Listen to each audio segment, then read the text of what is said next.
Welcome back to another episode of Life After Corporate, my friend. And if you're new to our show, welcome home. This is where new entrepreneurs get the best advice on how to start, grow, and scale a services-based business. And today I am excited and honored to introduce you to Simone Vincenzi. According to Simone, 100 million new businesses start every year, and 90% of them will fail within 3 years. So how do we create sustainability in our businesses? Simone Vincenzi is a multi-award winning serial entrepreneur and author who has helped people to launch more than 500 profitable businesses before he reached the age of 30. He writes for Forbes, Entrepreneur magazine, and regularly features on TV and radio. He is going to share how you can become an authority in your field and get known, get paid, and make an impact. Welcome to Life After Corporate, Simone. It's great to be here, Deborah. Thank you for having me on the show. It's such a pleasure. A mutual friend introduced us, and we had a connect call, and at the risk of aging myself out with pop culture, it was like a Vulcan mind meld on Star Trek. We were of one mind when it comes to how to start, grow, and scale a business. So I'm thrilled to introduce you to our community and to have you on the show. Yeah, I felt exactly the same. We're on the same wavelength, speaking the same language. So we said, okay, we got to do this. I cannot wait to have you on my show as well. So let's dive in. Yeah, I'm super excited. And so right before we started the show and in our prior conversation, we were talking about, the biggest mistake that people make is failing to make a call to action, or in other words, extend an invitation for those who are following you or in the room with you to actually work with you. And if you can't make a call to action or extend an invitation, you're going to have a hard time growing your revenues. So Simone, curious to hear your take on why entrepreneurs hesitate to make the invitation. What's that costing them? And what are your recommendations for how people can get more comfortable making authentic offers? I think that first of all, one of the reasons why entrepreneurs don't make offers or don't make call to actions comes from different reasons. One, sometimes they just don't know how to do it. So because they don't know how to, they just suck. It's like, I don't know what Yeah. to do, so I don't do it at all. Yeah. Other times because they don't want to be perceived as pushy, they don't want to be perceived as salesy, they don't want to be perceived as deceiving their audience. Particularly if you're looking at the context of a presentation or a webinar, which is a tool that we both love. And we both use. There is this thing about always wanting to give value. I want my audience to have value. And sometimes there is this little thing inside their head that says, if I make that call to action, it's not valuable. And it can come just by looking at really bad examples sometimes. Yeah. True. True. Maybe you've been on a bunch of webinars and they're really bad. And people were hard selling. You felt like you wasted an entire hour or 90 minutes. And because you don't want to be like them, then you say, okay, I'm not going to do it at all. And I think for me, it took me 25 webinars before I made the first sale. Wow, that, for someone like you who has your position and stature as an entrepreneur who helps other entrepreneurs, I just want to make note that, and thank you for normalizing the journey, right? So this isn't something that we're born with or something that you're expected to know overnight. This is a learned skill. Absolutely. It's a learned skill. I mean, English is not even my first language. So if I think about how I started, first of all, I needed to make sure that people could actually understand what I was saying. Yeah. Let alone the quality of what I was saying, but just make sure that they understood what I wanted to say. That was the first starting point. But ultimately, I didn't want to sound like a lot of the other bad examples that I saw. And it took me 25 webinars because I was trying to find my way. I was trying to find what is a way that feels good to me, that is natural, and at the same time brings me the revenues that I wanted, because I didn't want to compromise on my values. I always wanted people to come to my talks or to my webinars saying it was an hour well spent. That's Yeah. how I want them to feel. But at the same time, I also want them to say, wow, I got to work with this guy.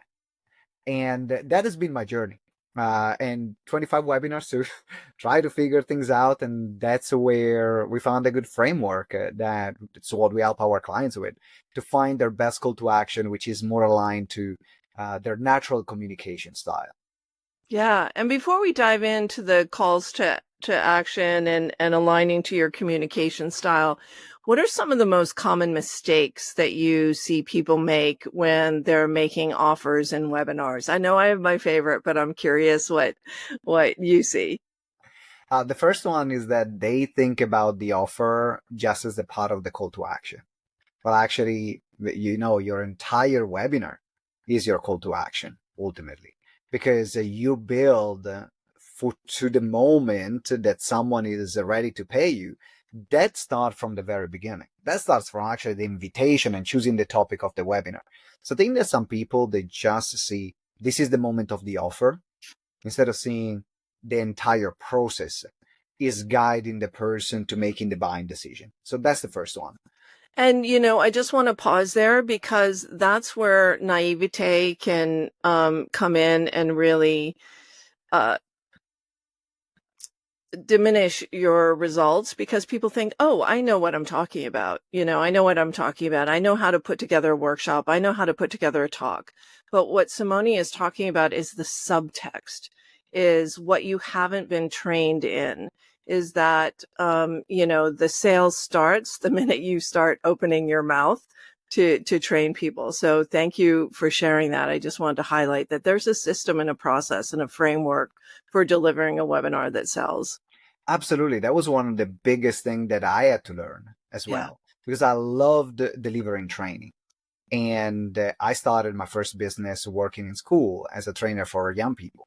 We're teaching communication skills, public speaking skills. We're teaching memory skills, finance skills as a contractor from different companies, and then started running my own training as well after that. The problem is that when you can deliver a great training, but it's not a great sales presentation. And so the mindset that you're saying, the context is that you're not there to train. You're not there to deliver what they're paying you for. You're Right. there to get someone to get to that point that you can deliver what they are paying you for. And so that's the first part. The second thing that I found people struggle with and they make a mistake is that they are not prepared enough. They don't rehearse enough their call to action.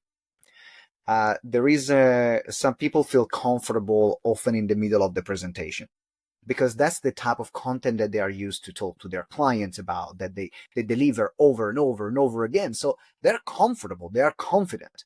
And then it comes to that part of the call to action, and then they turn into this, oh my God. It's a full-fledged panic attack. And what I see people do is they speed up, they start talking really fast, and they're reading from the script, and they lose all emotion and connection with the room, they or they lean back and they get really soft, and suddenly, the power in the voice goes way down. Do you see that too? Really intense. Yeah. So I'm like, but I liked you before. Yeah. I really liked you before you started selling to me. And then this other person turned up that Yeah. is not you, is not who you've been throughout the rest of the presentation. And that's very common. I used to be like that. And for me, the lesson was practice the parts where you're the most uncomfortable, because that's how you become natural at some. That's how you feel natural. It's like you Yeah. know what you're going to say. You're prepared for it. The more you rehearse in advance, the less that voice inside your head, which is telling you, oh, you're annoying people. This is not relevant for some. These people are not going to buy from you. Who you people, they have better things to do. All these things that are going through your mind no matter what. And it means that when you're prepared, you can tone down that volume and then actually allow your personality and what you want to share to come at the forefront. So I think Yeah. that these are the two biggest mistakes that I see people making. Yeah. And yeah, preparing is so key. And realizing that your transition to making your offer gets equal airplay. It's like a teaching point. If you're making 3 points or teaching 3 things in your webinar, your offer is like your 4th teaching point. And you have to give it its due, and it will feel uncomfortable. It will feel odd because you didn't have to do that before. You were just an expert in corporate, and people paid you for your expertise. And also, I think psychologically too, Simone, I think people pleasing, wanting to be perceived as an expert and smart. Do you see that as well? I see that, and I think that people pleasing and also not feeling that like I shouldn't need to sell something, right? Let me let my content sell for me. Yeah, Yeah. good luck with that. Good luck, because people need to know what's the next step. And building on what you said before, one of the biggest problems that I used to have is I used to cut myself short. That's what you say when you said making sure that you give your call to action enough airtime. Mm-hmm. I remember the times where I maybe would run over on certain parts of my webinar. And now what I'm doing, I'm rushing the call to action, or I'm cutting the call to action completely, because in my mind, I need to finish the content that I've planned. The reality is that the audience doesn't know the content that I've planned. So one of the things that we also get to do with our clients is, okay, if you're running over, just cut a part of it, speed up a part of the content, gives less examples of that, because pitch time is sacred time. That's actually one of the mottos that we have, because pitch time is sacred time. Because it took me so long to internalize it, and I see that people, they cut themselves short, because if I need to buy something from you, I need to understand what I'm buying. If you rush through and tell him in 2 minutes, I don't even know what I'm getting myself into. So actually, you're doing a disservice to the people that are interested in working with you, not taking your time to explain how they can buy from you and what you have to offer. Exactly. If you've done a good job in your webinar, people want to take the next step with you. They want to take it further. They want to be able to apply it to their unique situation, to be able to implement what you've taught. So I'm curious, my curiosity is piqued about how to deliver offers based on your communication style, because I don't think anyone, and I'm not familiar with that, certainly not something that I teach. So curious how different communication styles mean you should make offers in a different way. Yeah, I think that there are everyone has a natural communication, natural selling style. This is what I call, because if you think about it, people will have conversations about what they do. They will go on a call with a client, and they will have a certain way which they're used to express themselves. They will have a certain way in which they like to buy, and they have a certain way in which they like to be sold to, and they have a certain way in which they like to sell. So some people, for example, they love building relationships and exploring solutions. That's what they're naturally wired for. I want to get to know you. I want to understand you. I want to find a solution together. Let's explore things together. So that's a one part, like people that resonate with that type of communication. So there is a call to action for that, which I'm going to explain in a moment. There are other people that are more charismatic and direct. Now, that's it. Hey, this is who I am. This is what I do. This is why you should buy from me. Let's go. Let's come for the ride. You have this kind of people that are naturally great, and naturally people listen to when other people listen to when they speak. They are the kind of natural leaders of the groups. Some people you might think as a teenager in your group of friends, there was always been that outspoken person that will go and create and set the tone for the entire group. So that also there is a call to action aligned to the type of personality. And there are people instead that they feel they don't want to get to know everyone, but they are very protective with their time, and they only want to talk with people that they can have a very meaningful and relevant conversation. So these I found that these are the three types of personality. And the problem is that I found is that what is advertised right now and what makes the biggest headlines, or what is the most popular, is the kind of buy now, because the people that are naturally the more charismatic, the one that are great at enrolling and getting people to buy straight away, they are often the one that makes the most noise. So that's why that type of selling, it became the more mainstream, the one that Yeah, is more well, used mainstream. I mean, it's what all the gurus taught. If you're a follower of like Russell Brunson or Tony Robbins or any of the classic, what we call funnel builders, bro marketers, that's the model, right? But the model wasn't customized. Like, I can't do that. I'm not Russell Brunson.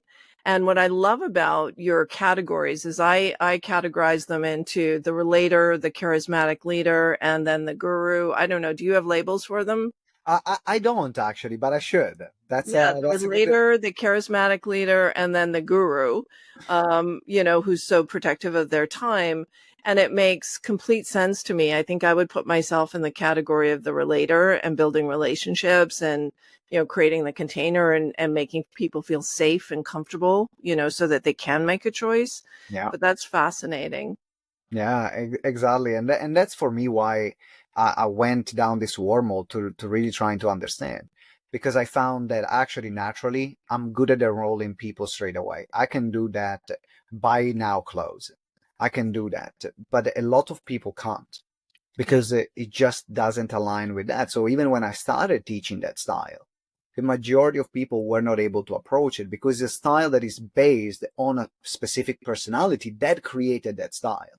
So then I was like, okay, how can I reverse engineer from the personality to the style? And that's where I came up with these three different call to actions that probably you've seen using in different scenarios. So the first one for the person who is a natural relationship builder is an open call close, where you're inviting people to an open call. There is no direct sale. They don't know what they are buying straight away, but they are booking a call based on the relationship that you have built on the webinar. And then you're spending time on the next call to really find out about that person, what they need, and give them a customized approach. So that's one. And then we can go deeper into each one. So I'm just going to give an overview and then we can decide where to go with this. So that's the first one. You're great at building relationship, open call was fantastic. Then if you're the kind of charismatic person that to say great at enrolling people, you can get it the get it now close. Buy right now. This is the offer. This is your chance. Let's do it. Mhm. And then you have the person who is more conservative about their time. They want to spend time with only the more qualified clients, potential clients, like my wife, for example. She's that type of person.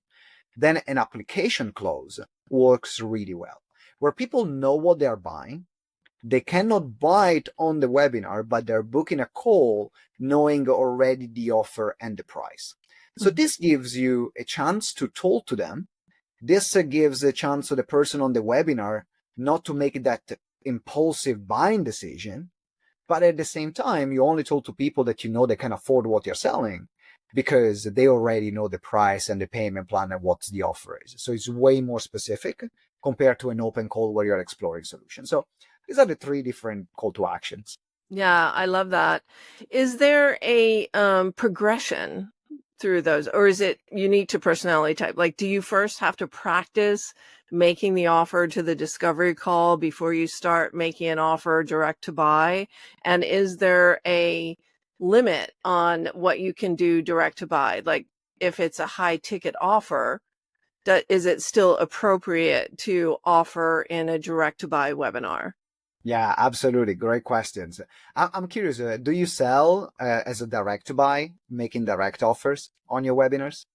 Yeah, so I am more in the third category. I'm very transparent. So we have three different programs, right? Two of them are higher ticket offers. So typically a webinar is directed to enroll in one program or the other, but you also have people on the call that are in various stages of growth and development. So I'll highlight the program that we're enrolling into in that webinar, and I will drop and mention that if you're more advanced, we have other programs, and then we book a call to talk about it.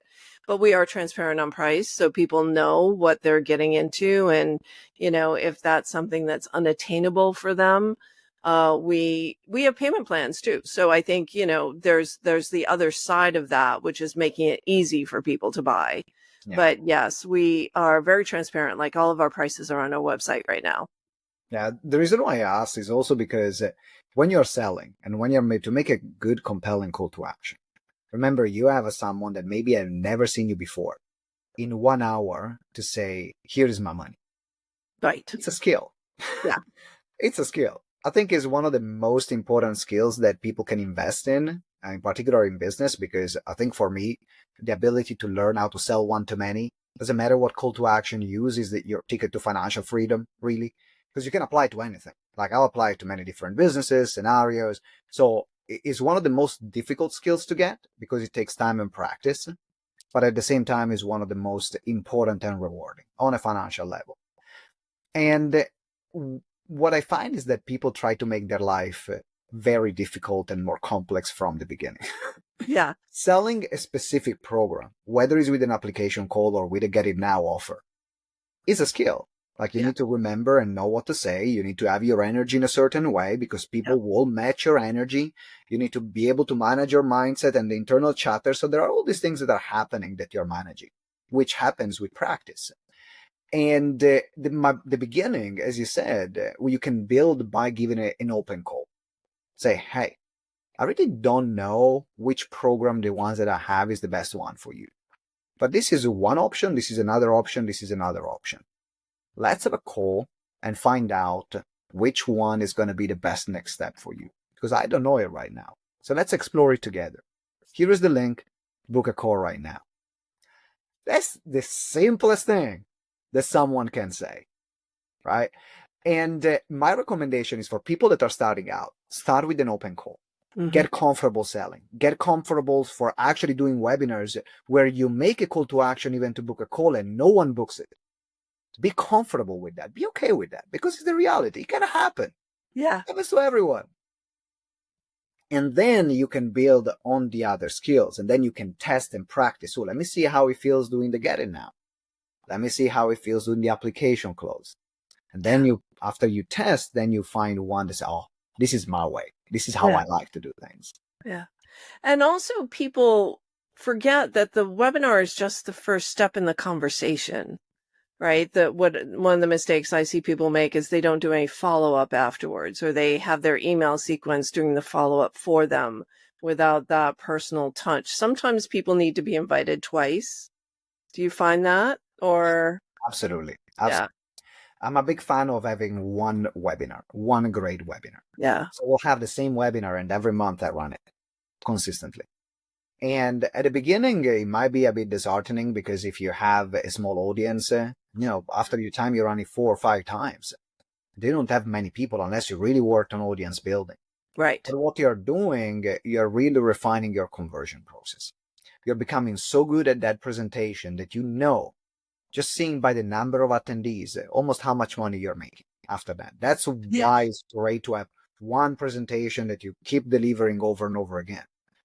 And also it removes a lot of other distractions because instead of feeling busy, this is another mistake that I see people making. They create every month, they create a new presentation, because it makes them feel busy and productive. The reality is you don't become great at it, not even one presentation.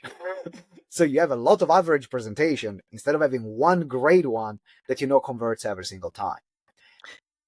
Yeah, and you're also training your audience that they can get a lot of different stuff for free. So why should they buy? They just keep coming to your free trainings every single month and they take notes and that happens with everybody. You'll always have your groupies or your hangers-oners who are just consuming all the free stuff, which is great. I mean, we're here to make an impact, and if that helps people, then we're here for it. But we really want people to be able to make a decision. The purpose of a webinar, the purpose of sales is clarity, is for people, is this the right offer for you? Is this the right solution? Is this the right time? And if you're not doing that effectively or often enough, well, first of all, your business is going to suffer. And secondly, you don't make an impact because you're not able to close. Yeah. And to be honest, if you think for everyone listening or watching, if you think about how many free presentation you have listened to really made an impact in your life, there are not that many. Yeah. But so the real impact happens when someone pays you, when you're able to help them in that container that you have created, which is your program, your services, or your courses, or whatever you're selling. And so going back to the importance of follow-up, webinar, it is a part of the conversation. As we said at the beginning, it's about seeing the whole. So one of the things that we found incredible for our conversion is actually starting conversation via WhatsApp. So in terms of registration, going a bit more technical, we always force the phone number. So the force number is a mandatory field.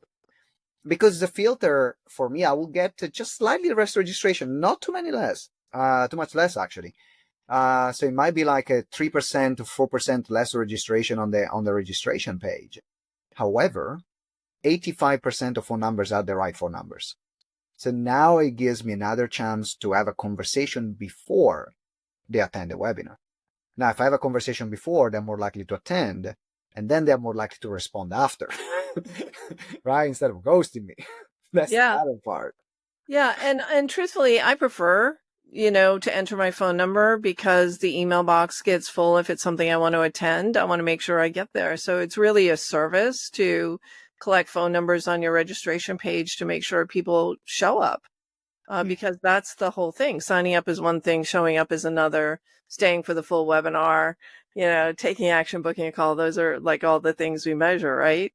Absolutely. Absolutely. And I'll tell you this story because I've learned about the importance of phone numbers about 10 years ago.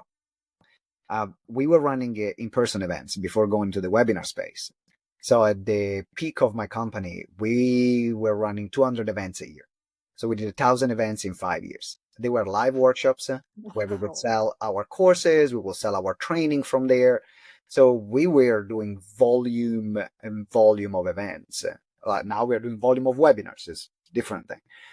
But I remember that for the first 6 years of the events that we were doing, we will collect the phone number, and then I will send for every person who register a personalized WhatsApp video saying, hey, Deborah thank you for registering. I cannot wait to see you at the event. If you need anything or if you have any question, please let me know. I'm here to help out. I'll see you there. Just something like this. And it wasn't automated. It wasn't like it's me recording all these different messages.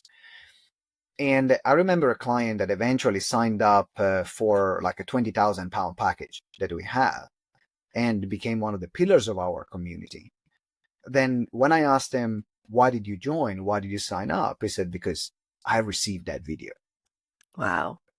And because of that video, I knew there was something different about you. Then I attended the event. It was a confirmation. Then I bought something else, and it was another confirmation. And then I was ready to buy the higher end package that you have. So this really represents the customer journey. You will have one person that will sign up on a webinar, then they will not show up. Then they see that you're running the same webinar the next month. They will register, still not show up. Then they will register for the third one. They will show up, make the buying decision, but not buy. It's not the right time. And then you're running another one 6 months down the line. They see, oh, let me go. I'm ready to buy. And they buy even before you make the call to action. They made the buying decision 6 months before in another webinar, but they registered 3 webinars earlier. Right? So when you start seeing these things, you stop putting so much pressure on this webinar must work. Because the majority of businesses, they don't do the launches with 20,000 people registered on that webinar. They might have 20, 30, 50, 100 people that are attending. And so with that, it's about consistency and showing up. Consistently showing up. And then you look back at the end of the year, you run your 12 webinars, and then you see the results that you have in aggregate, not just the individual one. Exactly. And, you just said it. Consistency wins hands down every single time. And I frequently quote Daniel Priestley, who says, on average, people need to consume 7 hours of your content before they make a decision to buy. Webinars are a great way to knock off an hour of those 7 hours. Someone goes to 7 hours of webinars, they're almost guaranteed to become a client. Yeah. And it's so important. You mentioned the technical side of things. What else on the technical side do you think it's important when you're nurturing people to not only sign up, but show up and take action? I think if you're looking at the basics, so we look basics and advanced. Basics is reminder emails. Mm-hmm. Normally we'll have reminder emails from 3 days before. So 3 days before, 2 days before, 1 day before, and then about 4 emails on the same day. Some people think it's an overkill. I've tried to send less. Every time I send less email, either I get less people showing up or I make less money. So even though I don't like from the receiving side receive them, and I don't like creating this many emails, I actually know that just based on numbers and data, they work. So we'll send about 4 emails on the same day. Then after that, you're going to have at least, depending on how long your sales campaign is, of course, but between 5 to 10 emails for the sales campaign. That's the basic level. So make sure that the email happens. If you have the phone numbers, you can do personal outreach, or if you are a bit more advanced and you want to automate that part, we use a WhatsApp software called Wati, and it creates automated WhatsApp campaigns. So I can send broadcast, like on a list of text messages, but on WhatsApp to create a conversation. The goal is always automate the beginning and then continue the conversation manually. That's always the goal. And I like Wati because it acts almost like as a CRM, but Mm-hmm. for WhatsApp numbers, and creating personalized interaction. So you can send one-off messages, but also you can send campaigns that are based triggers. So if someone, are you interested in A, B, and C? They click A.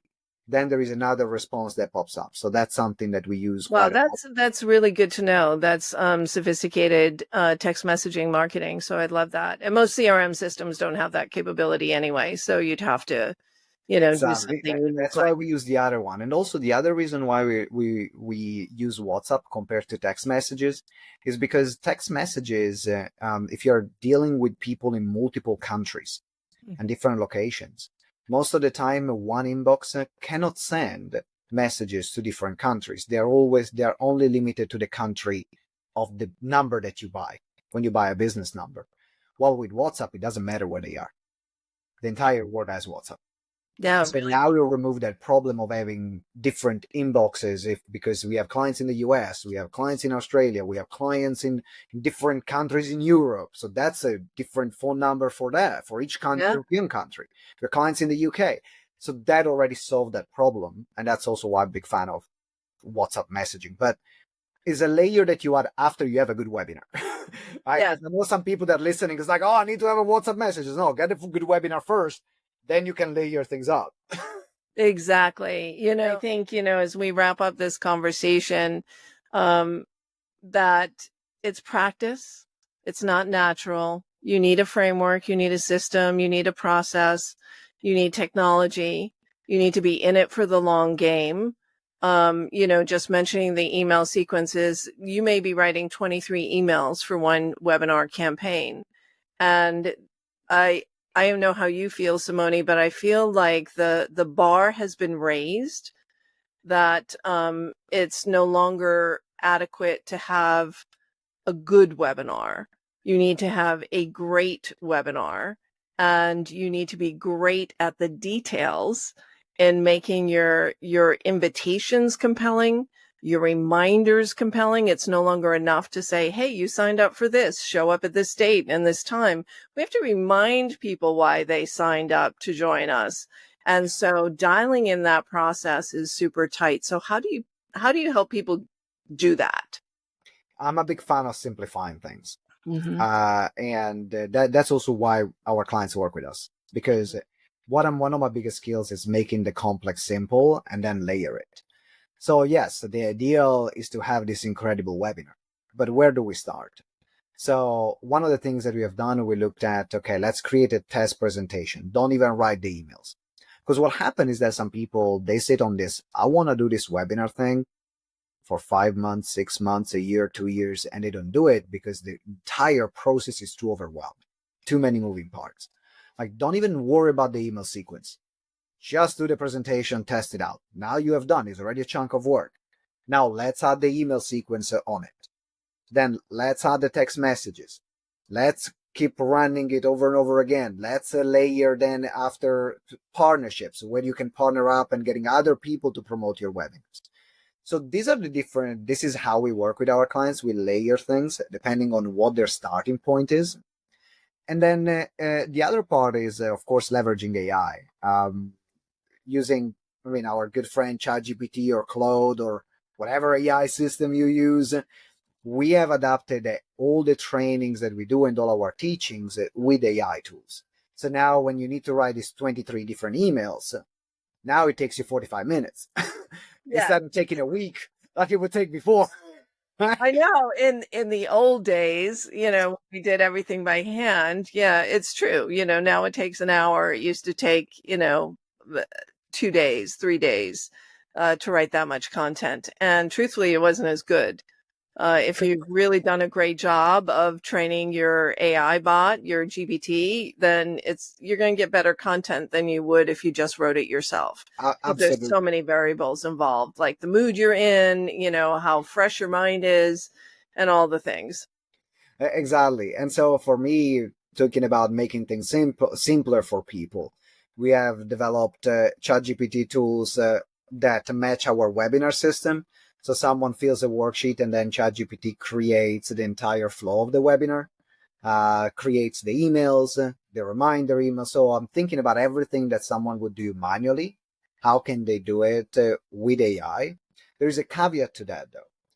I'm also a big believer that when you're creating your presentation, using your brain and spending time on the presentation works better than having ChatGPT give you the presentation. Yes. Because a presentation is something that you embody. It's not something that you read of a script. Great presentation is something that I can see you and the presentation as one. And when you're creating it from your brain, that process is already happening. If you have ChatGPT saying, say this, now you're trying to internalize something that someone else told you to say, instead of coming from your brain and your intellectual property. So there is a caveat with that. Some people, they won't use it for speed, but we always encourage our people to say, no, you know what? Even if it takes longer, that's okay. It's going to save you time down the line because now the presentation is yours and it's not something that you've borrowed somewhere else. Yeah. And, there's a process for breaking that down more simply, I imagine, and reverse engineering the whole slide deck and script and all of that. Absolutely. So Simone, if our listeners are curious, because you have piqued our curiosity on how to deliver webinars that convert on demand, and that's what it is really, right? I tell my clients that, webinars fill your calendar with consults and connect calls. Yeah. So how can people learn more from you? What is their path to discovering more or getting into some of your webinars and workshops? Yeah, exactly. The best way is to go on my website, which is gtex.org.uk. So gtex.org.uk. And just at the top of the website, there is a training on how to get 10 to 20 clients a month using webinars, which goes deeper into parts of the conversation that we had today, what to put in a presentation, how to see the webinar as a funnel, the different components, what kind of technology to use, how to fill your webinar. So everything is there in that presentation. That gives you an idea about my philosophy on webinars and what I think about it, results and examples that we got for clients. That will be the first starting point. So gtex.org.uk, go on that free training. And then if you're interested, we can have a chat and then see how we can work together. Amazing. gtex.org.uk and connect with Simone. We share a love for webinars. We've both been doing them for about a dozen years. Primary way that we get business, right? So closing millions and millions of dollars through webinars alone. And it's the key skill that new entrepreneurs need to master. So thank you so much for joining us here today, Simone. I could go on for another half hour. I know, right? I love this talking, geeking out on this with you. It's such a great conversation. So thanks for having me. Well, we'll have to have you back. We'll have to find another topic to talk about. Around too. We need to. We need to move around too. So that's it for now, my friends. Think about what your ideal clients need to know now and what you could share that would help them get to where they want to go. And then be deliberate in your approach, be consistent in your delivery, and be courageous in your calls to action. And we'll see you here next week, my friends. Thank you, as always, for joining us.